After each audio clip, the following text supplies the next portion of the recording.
specialists that get more than officers.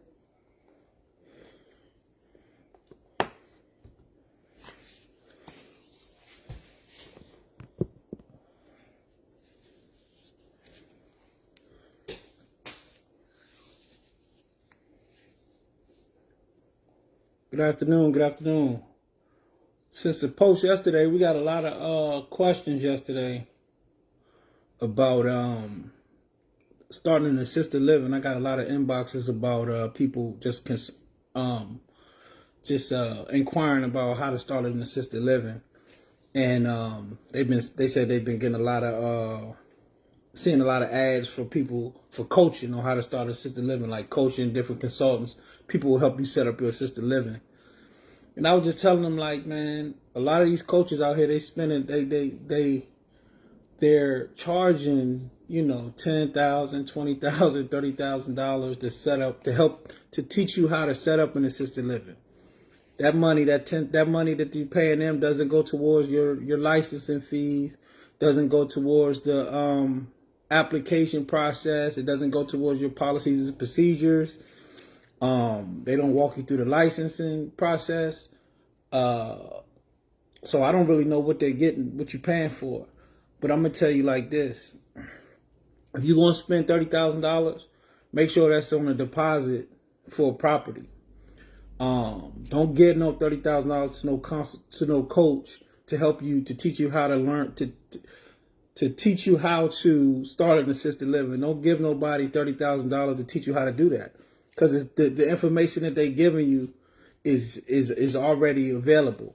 Most of the information is already available, and it's not that difficult. They try to trivialize the concepts of getting started, but it's really not that complicated.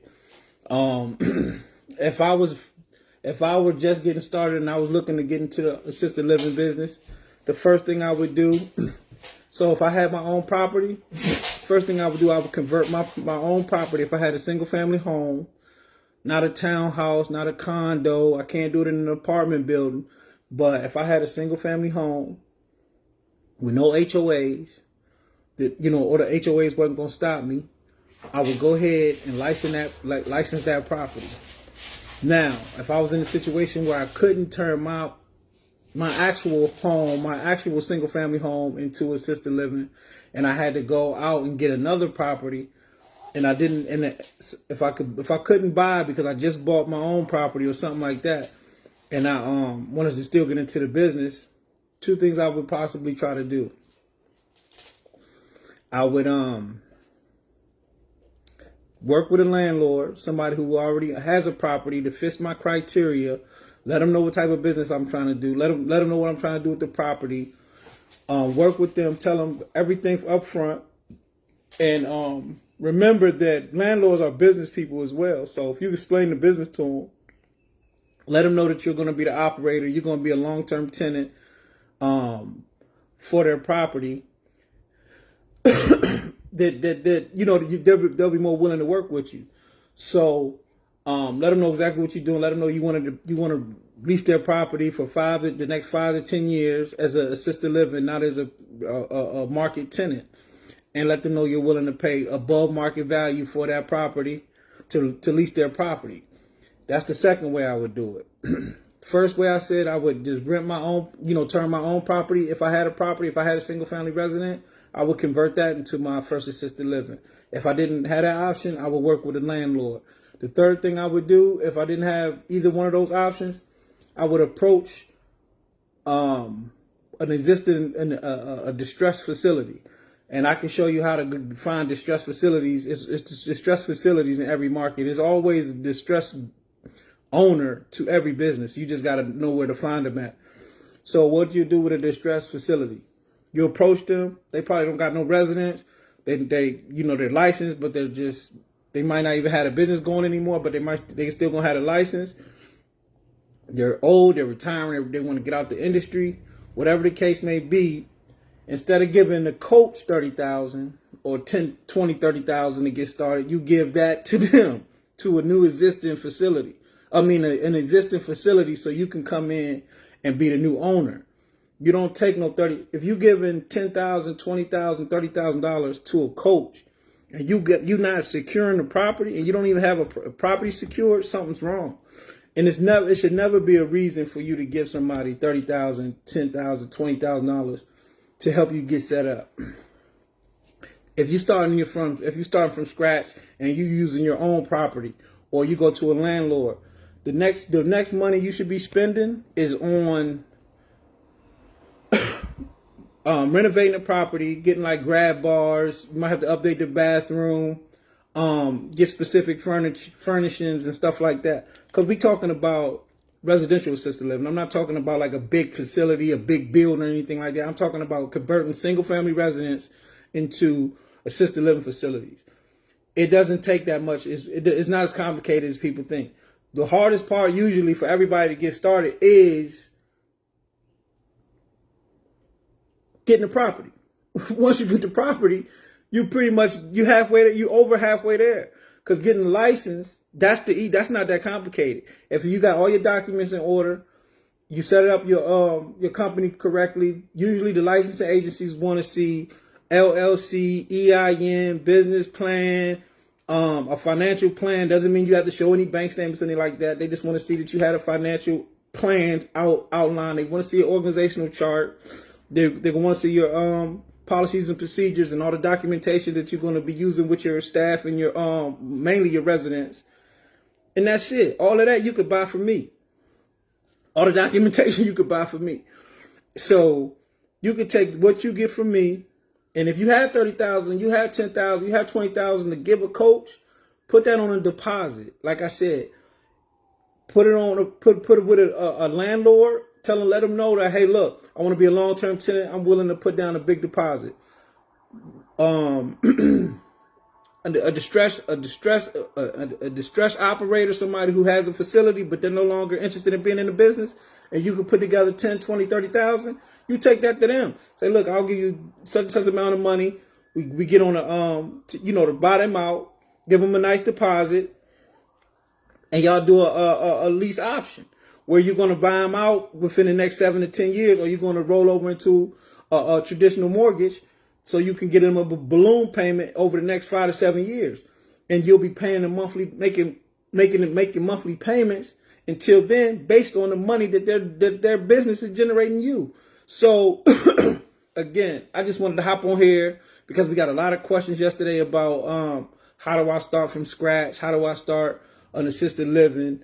And somebody said they were ready to pay a consultant like 20, 30,000 to help them get set up. And I'm like, man, that's a fool's move. There's no need to ever pay that kind of money. If you don't even need to spend that kind of money. Only time you should spend over $20,000 in assisted living is putting a deposit down on the property. Everything else, and you might have to do some renovations. If you're doing a larger facility, you might have to do some renovations that could get kind of pricey, but that's it. The furniture, the next big purchases should be like furnishing and stuff like that. So don't let these online people set you up, take your money, and just be running more ads, because 9 times out of 10 they don't even have their own facility. So you get the furnishings. Once you get the property, you get it renovated properly. You might have to like do a bathroom. A bathroom shouldn't cost you no more than $4,000 or $5,000. That's like if you really do a great bathroom, like an upgraded bathroom. You might have to remove the tub, put a shower and standing shower only. Some grab bars around the bathroom, some grab bars in the hallways, a ramp outside, and even if you can't put a ramp out there, you can always just put a portable ramp.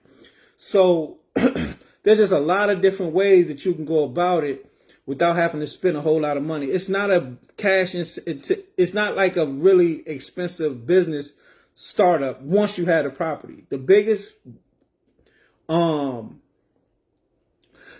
financial commitment when starting an assisted living is the property. And if you get the property and you say, okay, I live here and I gotta pay for this property until we get licensed again, you put a part-time tenant in there. You put a month in there. Rents is so high right now that if you get the property from, say you get a property from a landlord, and Most likely he gonna give you some leeway. You let him know, hey, look, I won't be making. I could pay minimum payments until we're licensed, and even then, if there's no major renovations and stuff like that needs to be happening, if it's still a functional property like with bathroom, kitchen, and all that, and the work can be done while somebody's living there, you can still rent it out. You know what I mean, month to month, so you can still have some income coming in while you're getting it licensed, get it furnished, and all of that while people are in there, just on a month to month basis.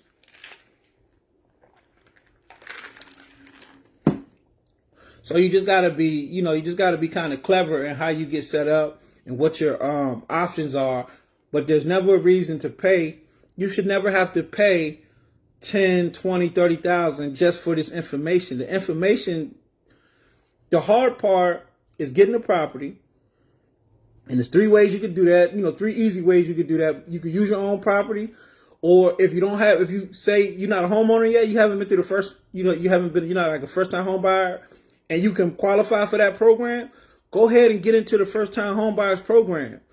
Get the down payment assistance, get all that, buy a property, and then convert that property into assisted living. There's no laws that said you can't do that. There's laws that say you can't flip it and like buy a first time home buyers property and then make a profit real quick. You can't turn around and flip it, but you can always turn it into an assisted living and start making your money instantly like that. Somebody says there's startup funding. I'm telling you how to do it. I mean, you can go, SBA gonna give you the money. One of my clients right now is one of my students. She just got a big old SBA loan they bought the property. SBA bought the property, and they're helping her. They're paying for the renovation. So yeah, the SBA. All you gotta do is go through the SBA. It's a long process, but if you can't qualify for SBA, you may qualify for a first-time homebuyers loan. Get down payment assistance where you only have to put down, 3, 4, 5% of the down payment for the down payment, and then you got a property. As long as you buy in the right area, no townhouse, no condo, go ahead and get a single-family home, and it doesn't have to be. You just get what you can afford. If you can't get it in the best neighborhood or the neighborhood that you want to live in, it doesn't matter. People live there regardless. So, if you can get a 3, 4 bedroom, you're giving yourself opportunity to possibly get 5 to 6 residents, and bare minimum, like we were discussing yesterday, bare minimum, you're going to be making $4,000 per bed. So you times that by 4 beds, that's $16K. If you staff it right, you'll be making a great profit off just one single family home. And once your beds are full, you back into the home care. You're still doing home care. Home care has no limitation because you can get as many clients as you can find. The assisted living has the limitations because it's only a certain amount of beds. And then as you learn that one, then once you have that one set up and it's going, you go get the next one. Because now you could take, if you have an assisted living for 6 months to a year, and you have the financials to show that that's a profitable business, you can take those financials and get a loan and get another property as a business, opposed to, look, that's what you can take to the SBA and get a loan, because now you have a proven business model. So if you ever feel like, okay, if you hear people saying, oh, give me 30,000 and I'll show you how to start an assisted living. Give me 20,000, I'll show you how to start an assisted living. What are they going to show you? All you have to do, that 20,000, that 30,000 that you're going to get them, or coach anybody, put it on a down payment for a property. And if you don't have a property, if you can't qualify for a property, work with a landlord, give him a portion of that, or even all of it, to work with a landlord. So for a long-term play with a landlord, like it's almost like a partner, where you're leasing the property from him on a long-term basis, and he understands what you're doing. And a 5 to 10 year lease, that's where you could use some, you might have to put down like a hefty down payment, what I mean? Not necessarily, but you can offer it so he'll be more willing to work with you. Or find a distressed operator, a facility in your market that somebody wants to get out. People always want to get out. Seniors, like a lot of old people run facilities. They want to get out. They want to retire and move to Florida. Or they want to retire and move to California. So you give them the opportunity. You, instead of giving a coach 30,000, 40,000, 10,000, 20,000, you set up an arrangement with that distressed operator. Say, hey, look, let me take over this business with a lease option. You know what I mean? A lease with an option to buy owner financing. They're being the bank. You get them the deposit, you put the deposit down, and you pay monthly payments. The monthly payments are going to come from the business that you just leased from them. and it might take you might have to put some money into like updating the property. You might want to put in some new furnishings. You might want to, paint. You don't have to do nothing crazy. You know what I mean? You might want to put, like I said, new furniture, paint, new flooring. Just update the property, make it look nice, kind of reinvent the property. From the operator who's distressed, if they're distressed, 9 times out of 10, they can kind of let the property go. You probably need to update the bathrooms, the appliances, paint, furnishings. Make it nice. Add some high tech stuff if you can. Different things that's is beneficial for seniors. And then there you have it. Now you have a facility that you just worked your way into with with that investment, opposed to going to a coach online, giving them 30,000 and you still don't have a property. You're giving them 30,000 and you still don't have nothing to show for it, but somebody telling you what I'm telling you right now. So I just wanted to hop on here real quick because somebody was inquiring to me yesterday saying, how do I get started? I don't have that kind of money to get started. How do I get started with assisted living? And that's it. You take a single family home. You might know somebody who has a single family home, or you might partner with somebody who wants to do the business as well.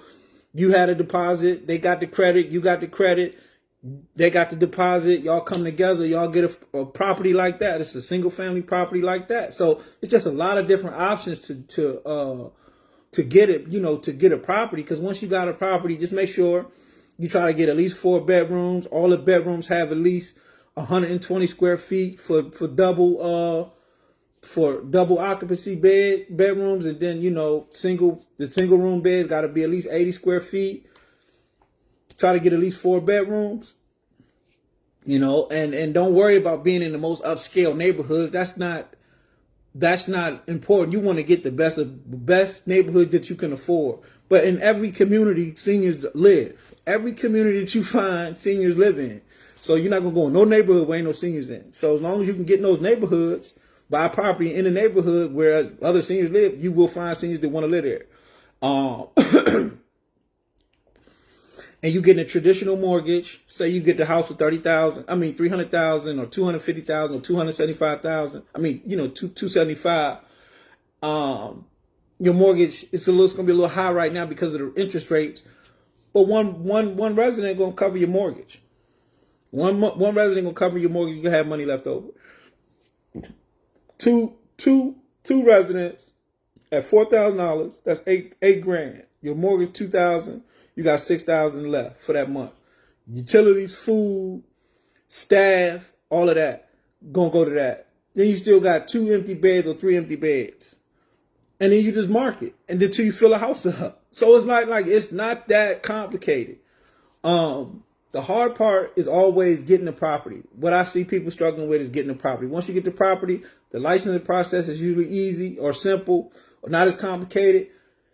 And if you're going to pay somebody to help you do something and you're struggling with getting licensed, that's where you come in at. And, you reach out to somebody who can help you get the licensing, go through the licensing process, because you might need help with, like I said, the policies and stuff like that. But we got all of that. So it's like, it's nothing. We're not charging you, 50, 60,000 for it. You know what I mean? We charge you a few $100s for it. So don't be tricked by these people with, these flashy videos and, all these sales pitches on here, because it's not that complicated to start no assisted living. It don't cost that much.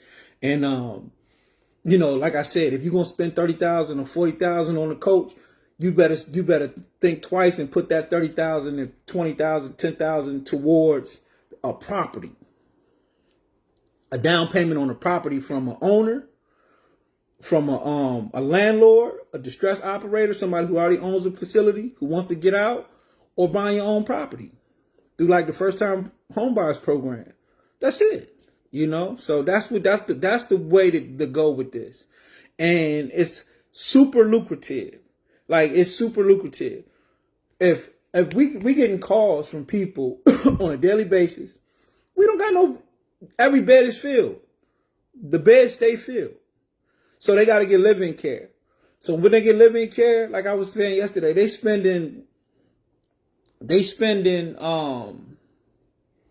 $6,000 a month on care at their own house. So that means on top of their house bills, they paying another $4,000 or $5,000. So that's a lot of money for a senior. So they would love to come into your facility and pay $4,000, $4,500, $5,000 and be done with it. All their bills paid, all their food is covered, and all the things that they will be paying at their house go away.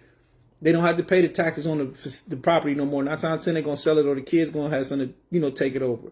So that money is freed up for them to live comfortably. Once they find a good, comfortable facility to live in, a little community.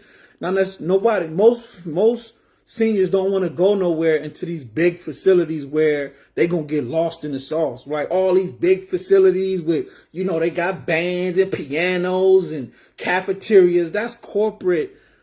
That's a corporation. That's not a caring environment for a senior. That's a mall. And if seniors don't want to be in no mall getting lost, then they don't know when dinner time and all of that. They get missing meals, because that's what happens at some of these bigger assisted livings where it's 100 beds, 150 beds and all that. Families don't want to put their people in there. I mean, it's cute in the beginning. You fall for the sales pitch, all of the bells and whistles, the features and benefits, but does that really add to the value of the care for the individual senior? Are they really benefiting from that? Most of the times they're not. They would much rather be in a small family style environment where they got 2 or 3 other seniors in there, maybe 4 or 5 seniors all together, 6, 8 maybe. They see the same people every day. The caregivers are the same every day. They're not going, they're not walking down these long hallways and going to these big old cafeterias to eat. They're eating at a dinner table. The caregiver, they know the nurses, they know the caregivers, they know that, the doctors come do home visits, or they go to the doctors, and they take little trips to the centers, to the adult daycare centers, to the gyms, to the parks, go on walks, just around their neighborhood. They you don't necessarily, who wants to move into a mall? You want to still live in a community. So, there's a huge market for this, and it's not going to change in our lifetime. Like, there's so many seniors that's going to need our care. America is an old country. So most of the citizens in this country are older, and there's just not enough beds available. So every bed that comes available in assisted living space is going to be swooped right up. So that's why you see in certain communities they're building 150 bed assisted living. And some people put their family in there because sometimes the parents, they can't go anywhere else. The kids, they some people do prefer it, I guess. But from my experience, families prefer putting their loved ones in a smaller facility. Just remember when COVID happened. Would you want your family around 50 people, 150 people, 200 people, or 5 people during the outbreak like that? 5 people. It just lowers the odds of them getting sick. So these are some of the things you got to think about. So that's it. I just wanted to hop on here real quick while I was thinking about it and kind of respond to that question to everybody. So everybody had an opportunity to think about that kind of stuff there. Like, before you go dropping all this money on an internet personality, on a Facebook or Instagram influencer, before you get them 30,000, think about securing a property for 30,000, or think about securing a business that you can put a down payment on a business already licensed for 30,000, or you can get your own property, or you can work with a landlord, by having that deposit. It's just being smart. Now, if the coach was saying like, "Hey, look, you give me 30,000, I'm gonna use that to go find you a business, and we're gonna put that down as a deposit," then that's different. But if you're not getting nothing, but some training videos for 30,000, or you might get to talk to somebody once in a while, you gotta think twice about that. But yeah, that's it. I just want to hop on here real quick. Y'all have a nice day, and make sure y'all go back and watch this. If you didn't hear the whole thing, we just talked about three simple and affordable ways to get a secure property for assisted living. We said a landlord, work with a landlord, get your own property through like the first time home buyers program. It doesn't have to be in the greatest neighborhood. Just get something that you can afford. Make sure it's not in the HOA, because they sometimes give you a hard time. Make sure it has at least 3 to 4 beds. And make sure the bedrooms are at least 80 square feet for single occupancy, for for private rooms, and 140 square feet for double occupancy. And then, the third way was finding a distress operator. A distress operator is a facility that no longer wants to do the business. And there's, for many reasons, people do that. People mismanage their businesses. People mismanage their, people are just tired from COVID. They just don't want to do it anymore. They're retiring. So there's a lot of different people in your backyard who have assisted living, who have residential assisted livings. They just want out. They want to cash out and they want to go, retire. A lot of them are just older and want to retire. So you can get that 30,000 to them with a lease option, doing owner finance, where you put that down as a deposit, and now you have that property and that business to run, and you could do a change of business name and all of that, and put your brand in and all your stuff in it, and get all that stuff in your name. That's one way, going through a distress operator. The other way is working with a landlord, partnering with a landlord, letting them know exactly what you're trying to do, putting down a significant deposit. It shouldn't have to be 30,000. There's something that shows that you're serious. Y'all have a detailed contract on what you're trying to do, letting them know up front. Don't try to rent it out, then try to do it on the low, turn it to assisted living on the low and all that. Just tell them what it is up front. Work with them, get signed a 5 to 10 year lease, so you could do the business, so he can't backdoor you and, see that it's working. He can make all that money, see that you're making all that money. Then he come and try to do it himself. So you sign a long-term lease, or you go to the first time home buyers program. And you can also, if you can qualify, and I'm just talking to people who can't qualify for like a business loan, like a SBA or something like that. So those are the options that we were discussing here. And yeah, if you have any questions, feel free to just reach out.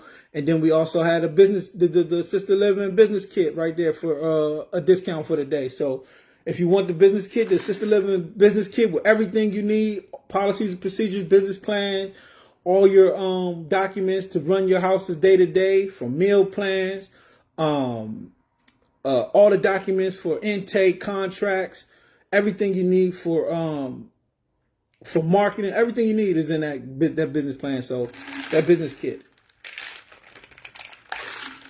that assisted living business kit. So that was it. Go ahead and enjoy y'all's day. I'll talk to you guys later. Peace.